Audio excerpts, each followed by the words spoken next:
আসসালামু আলাইকুম, সবাই কেমন আছেন? আশা করি সবাই ভালো আছেন।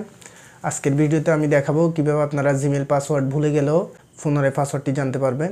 তো এর আগে বলে রাখি, যারা আমার চ্যানেল নতুন তারা অবশ্যই সাবস্ক্রাইব করে বেল আইকনটি টিপে দিন, যাতে পরবর্তী নতুন কোনো ভিডিও আপনি পেয়ে যেতে পারেন।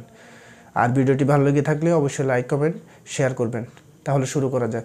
তো এর জন্য সর্বপ্রথম আমাদেরকে সেটিংসে যেতে হবে। সেটিংসে যাওয়ার পর একদম নিচের দিকে আমরা গুগলে যাব। আমরা গুগলে ক্লিক করব। গুগলে ক্লিক করার পর এখানে পাসওয়ার্ড ম্যানেজারে ক্লিক করব। পাসওয়ার্ড ম্যানেজারে ক্লিক করার পর এখানে google.com এখানে ক্লিক করব। এখানে ক্লিক করার পর আপনারা দেখতে পাচ্ছেন আমাদের জিমেলটি দেখা যাচ্ছে এবং পাসওয়ার্ডটি জানার জন্য এখানে নিচে পাসওয়ার্ড একটা অপশন দেখা যাচ্ছে। এখানে আই বাটনে যদি আমরা ক্লিক করি তাহলে আমরা পাসওয়ার্ডটা দেখতে পারবো। তো আমি আমার নিরাপত্তার জন্য পাসওয়ার্ডটি দেখাচ্ছি না। তো ভিডিওটি যদি ভালো লাগে থাকে অবশ্যই লাইক কমেন্ট সাবস্ক্রাইব করবেন।